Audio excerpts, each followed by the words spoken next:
My philosophy in life is to try and enjoy the journey. And the destination's going to look really good today.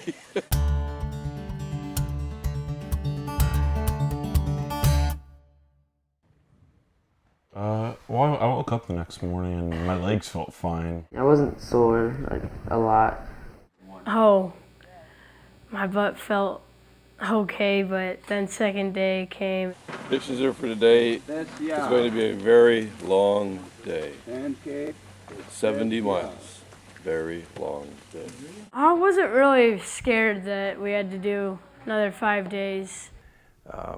We had not done a 70-mile ride, even in all of our training rides. We hadn't gone that far. All right, so if you got your maps on you, we got 17 miles to Highway 101. The road's gonna end up curving a couple times through town. You're gonna take a left on 101, headed south. Then at mile, 27? There's a big sign that says Pepperwood, Avenue of the Giants. Take that turn off, you go underneath, and then you wind around underneath Highway 101 for the next 32 miles. But when I got back in that bike seat, man, my rear end was just screaming. I wanted to hop back off the bike. It was horrible. I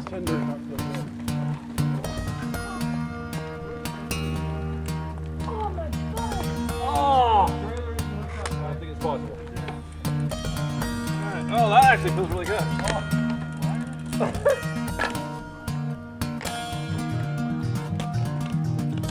I was determined to finish because, like, I wanted my dad to, like, proud of me that I finished because he wasn't there. So I was, like, determined to go finish.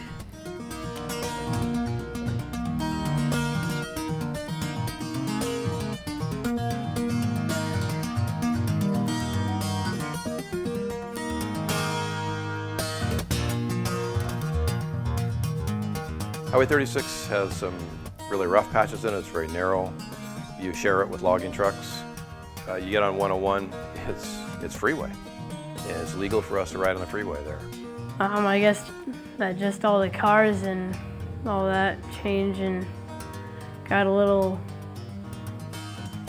scarier. You feel a little bit more vulnerable because it's multiple lanes and the cars are zipping by and stuff, but there's a pretty good shoulder there. There's share the road signs and stuff. And you know, the elevation shifts are really gradual the whole way. But it is 101's nice because it's just big and wide.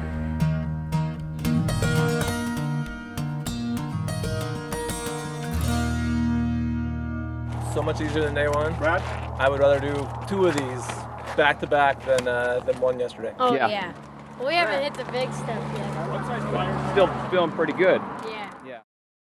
Avenue of the Giants, I just enjoyed it. That was a lot of fun. There's pretty things, there's the redwoods. It's starting to cool off. You started an early start. By that time we're in our group and, you know, everyone's riding together. Just a good time.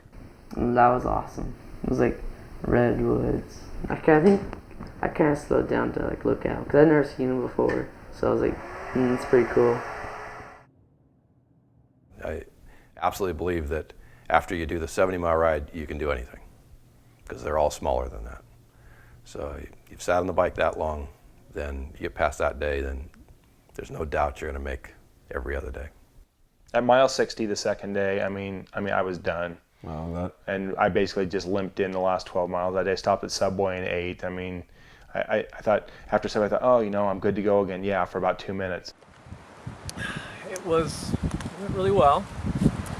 It was seemed relatively easy all the way up until that last about 10, 12 miles. There were a couple good uphills, and at that point my legs were just spent. By the time I got there, I was just really tired. 75 Are your legs hurting, Ethan? I could suck my legs. That was terrible. Edit that out. We went to Subway. Oh, you good? Yes, we did. That's what took us so long. We stopped at Subway and If I was, like, questioning if I was going to be able to do it or not. But sore man part, side ache, threw up, and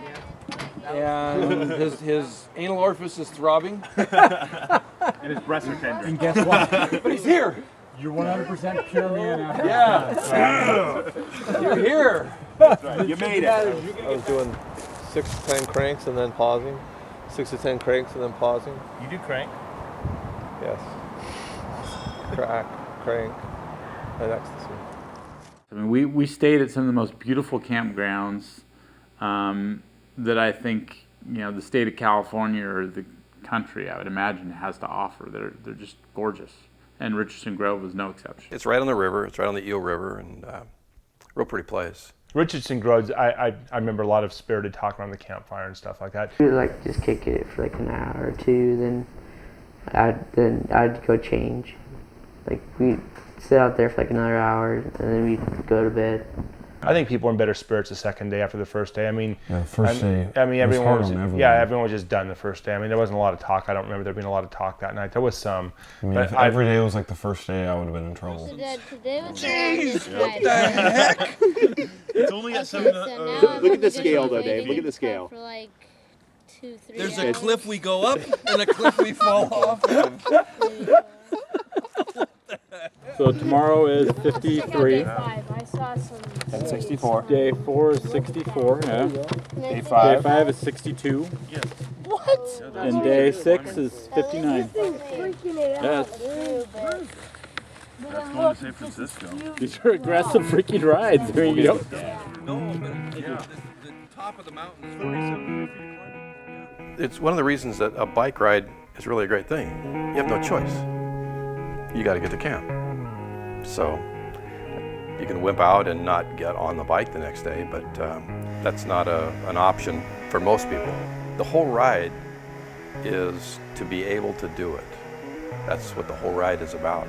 Everybody that I asked on the ride wanted to quit at some point. Everybody, every adult, everybody.